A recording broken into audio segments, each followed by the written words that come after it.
اگر معافی مانگوں تو معاف کر دو گے؟ پہلا مجرم ہوں، میں نے روکا ہے، اگر آ جاؤں تو قبول کر لو گے؟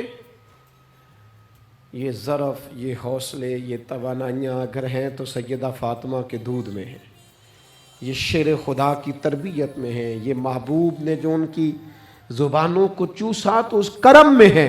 حضرت امام حسین نے اٹھ کے سینہ یوں چوڑا کیا، ہاتھ پھیلائے، فرمایا آجا، لگ جانا میرے سینے کے ساتھ، تو آ جانا، تو نے دیر کی، ہم تو پہلے سے منتظر تھے، تو آ جا، تیری ساری معاف ہیں۔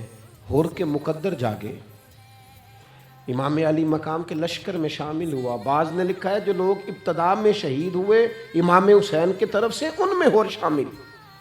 خدا را، کچھ خواہشات، کچھ نفسانی باتیں چھوڑ دو۔ سارا دن اپنے آپ کو ہی منواتے رہنا، اپنی ضد کے سامنے لوگ بڑے بڑے ادارے تباہ کر دیتے، بڑی بڑی جماعتیں تباہ ہو گئیں، بڑے بڑے آستانے خیر کے ٹوٹ گئے، لیکن ہماری انا، ہماری ضد، ہمارا تکبر، ہماری اپنے لیے خواہشات یہ ختم نہ ہو سکیں۔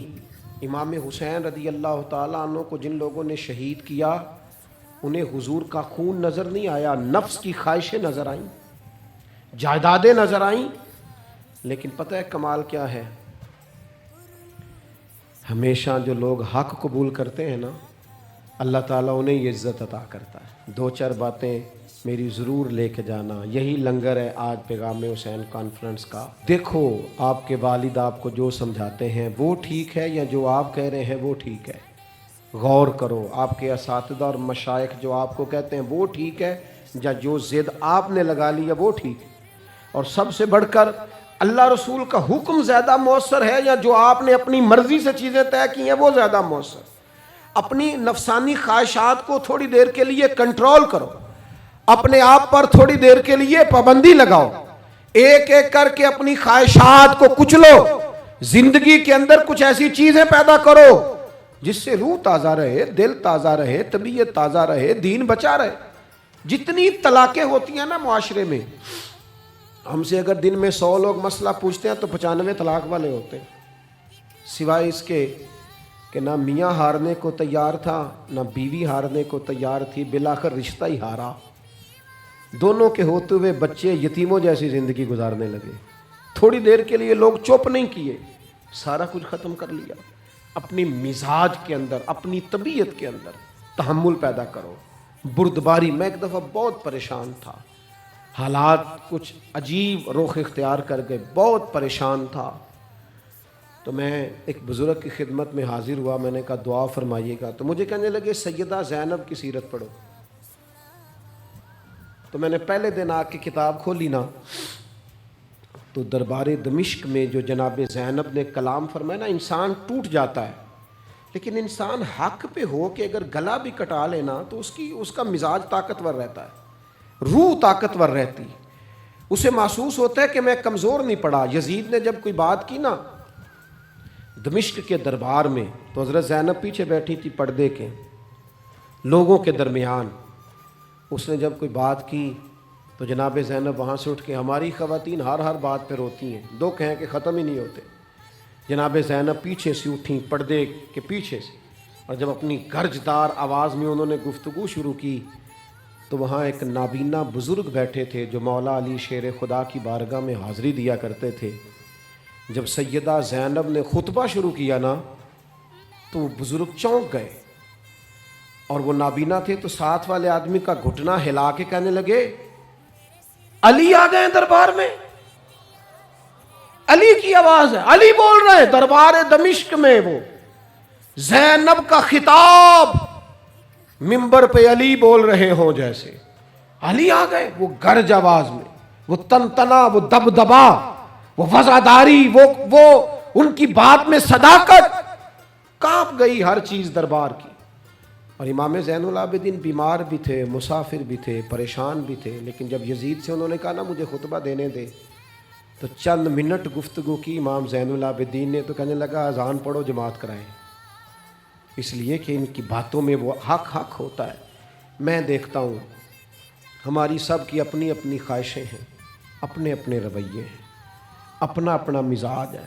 اگر لوگوں کو کسی جگہ بھی ملک کی ملی اور دینی پروگرام کے لیے جمع ہونے کو کہا جائے، ہم تیار نہیں۔ کیا کیا جاتا ہے ہمارے ساتھ؟ ہمارے ضمیر اس لیے خریدے جاتے ہیں کہ ہم خواہشات کے بندے ہیں۔ الگ الگ کر کے کسی کو کہا جاتا ہے تیرا کاروبار چمک جائے گا، کسی کو کہا جاتا ہے تیرا وہ نظام ٹھیک ہو جائے گا، الگ الگ کر کے لوگوں کو خرید لیا جاتا ہے۔ لیکن اگر خواہشات تھوڑی ہوں، اللہ کی رضا پر چلنے کا جذبہ زیادہ ہو تو میرے عزیز زندگی آسان ہو جائے گی۔ میں تو امام علی مقام رضی اللہ تعالیٰ عنہ اور یزید کے معاملے میں ایک ہی بات سمجھا ہوں، سب کو پتہ تھا یہ حسین ابن علی، سب کو پتہ تھا حق ان کے ساتھ ہے، سب جانتے تھے ان سے زیادہ عظمت کسی کی نہیں، لیکن اپنے نفس کی خواہشوں پر کنٹرول نہیں کر سکے۔ پوری امت کا اس وقت مسئلہ ضروریات کا نہیں، خواہشات کا ہے۔ 2 قدم پیچھے ہٹیں خواہشوں کے لیے، 4 قدم آگے بڑھیں دین کے لیے۔ 2 قدم پیچھے ہٹیں اپنی خواہشات کو چھوڑیں، 4 قدم آگے بڑھیں ملک کے لیے، ملت کے لیے۔ 2 قدم پیچھے ہٹیں اپنی خواہشات کو چھوڑیں، 4 قدم آگے بڑھیں نظریے کے لیے اور فکر کے لیے اور امام حسین کے پیغام کے لیے۔ آج میں آپ سے گزارش کروں گا، اگر انا بچاؤ گے تو روحانیت نہیں بچے گی، اگر نام بناؤ گے تو کام نہیں ہوگا۔ فاضل بریلوی نے کہا تھا بے نشانوں کا نشان مٹتا نہیں، ہمارا تو مٹتے مٹتے بھی نام ہو ہی جائے گا۔ اپنی زندگی سے نفسانی خواہشات کو نکال دو، ورنہ یہ بڑے بڑے فضیلت معاب لوگوں کے سامنے بھی کھڑی ہو جاتی ہے، بے ادب کرتی ہے، بندے کو یہ گستاخ بناتی ہے معاذ اللہ۔ بڑی جگہ انسان زیادتیوں پہ، آج بھی کچھ لوگ کہتے ہیں فلاں آدمی اتنا نیک ہے تو پھر فلاں بندہ مخالفت کیوں کرتا ہے؟ میں نے کہا جو نبیوں کی مخالفت سے باز نہیں آئے، جو صحابہ کی مخالفت سے باز نہیں آئے، اہل بیت کی مخالفت، جو حسین ابن علی کے سامنے کھڑے ہو گئے، کوئی نیک آدمی کس کھاتے میں؟ اللہ کا قرآن کہتا ہے یجاہدون فی سبیل اللہ ولا یخافون لومۃ لائم ذالک فضل اللہ یؤتیہ من یشاء۔ کچھ لوگ اللہ کے راستے میں جہاد کرتے ہیں تو لوگ ان کی ملامت بھی کرتے ہیں، انہیں برا بھی کہتے ہیں، پر وہ کسی کی پرواہ نہیں کرتے۔ یہ ان پر اللہ کا فضل ہے، اور یہ فضل رب جسے چاہتا ہے اسے عطا کرتا ہے۔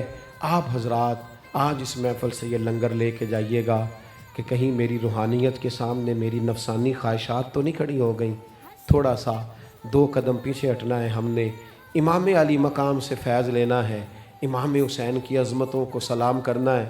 سر اٹھا کے جینا چاہتے ہو تو امام حسین کا طریقہ اپنا لو، ان کے رستوں کے مسافر بن جاؤ۔ زندگی وقار کے ساتھ گزرے گی، خودداری کے ساتھ گزرے گی، عزت نفس کے ساتھ گزرے گی۔